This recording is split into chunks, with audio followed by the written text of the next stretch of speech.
قلبي عاملين ايه؟ ما تيجوا كده نصلي على الرسول. معانا لفه جلاش ومعانا صينيه ومعانا هنا شويه مكسرات على شويه جوز هند او شويه سوداني على شويه جوز الهند الموجود في البيت، ومعانا لفه جلاش اهي انا جايباها. تيجوا بقى نعمل كده مع بعض صينيه حلوه ونسميها بقى صينيه المستعجلين، ما تاخدش وقت خالص، بالظبط كده يعني ايه 10 دقايق اهي. انا كده معايا هنعد كده معانا 4 ورقات. بصوا هي دول 2 في بعض اهو، ماسكين في بعض مش عايزين يتحركوا، ودول 2 يبقى كده معانا 4. هنعمل كده اهي، وهنعمل كده وهناخد الحشو بتاعنا كده. بصوا سهله خالص مش هتاخد معانا اي وقت. اهو شويه حشو هنا كمان بس حلو قوي كده على الورقه دي، وهنلف كده كده اهي، وادي الصينيه وهنقوم حاطين في الصينيه كده. ادي اول ورقه، وهنرجع ناخد نفس الحكايه وهنعمل نفس المره اللي عملناها. ادي كده 2 وادي 2 كمان، يبقى كده معانا 4. نعمل كده ونتني كده، هناخد شويه مكسرات نحطها هنا كده اهي. اعملها قدامكم اهي كمان مره، واما اخلص بقى خالص هوريها لكم اهو.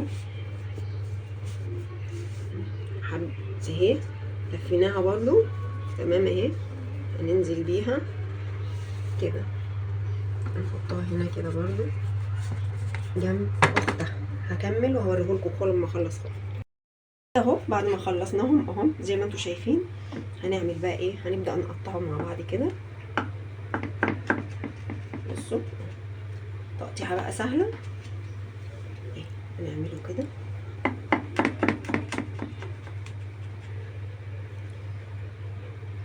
طبعا. بقى احنا مشغلين الفرن دلوقتي عشان يسخن، عشان احنا هندخله دلوقتي على الفرن على طول.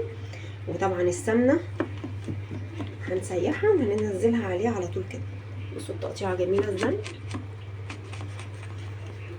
سهله اهو، ما خدش اي وقت معانا لا في اللف ولا في التقطيع.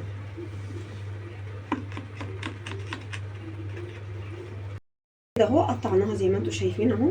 هننزل بقى معانا بالسمنه اهي، سمنه بقى تكون ايه يعني، سمنه تكون طعمها حلو على الاقل يعني ايه، عشان تديها ايه طعم كويس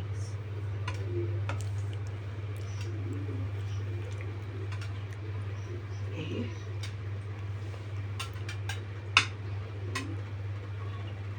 بصوا انا غرقتها ازاي في السمنه، بصوا اهي غرقانه خالص اهي في السمنه اهي.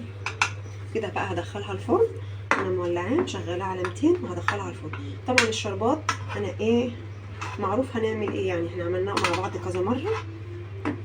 هنولع على الشربات دلوقتي. بعد ما خلصنا الجلاش اهو استوى، ما خدش وقت خالص في الفرن.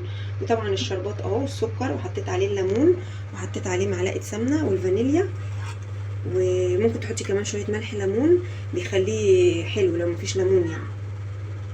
هنبدا بقى نسقي كده اهو زي ما انتم شايفين كده اهو. نسقي كده نغرقه بالشربات، وهنسيبه بقى لما يبرد ونقدمه مع بعض. وكده بعد ما خلصنا الجلاش وبرد طبعا وكلنا منه زي ما انتم شايفين الصينيه، مش قادره اقول لكم طعمه حلو قد ايه. بصوا السوا بتاعه عامل ازاي، السكر بتاعه مظبوط قوي، مش مسكر زياده عن اللازم. طعمه حلو وعجب الولاد قوي. يا رب الفيديو يكون النهارده عجبكم. ما تنسوش اللايك والاشتراك في القناه وتفعيل الجرس عشان يوصلكم كل جديد.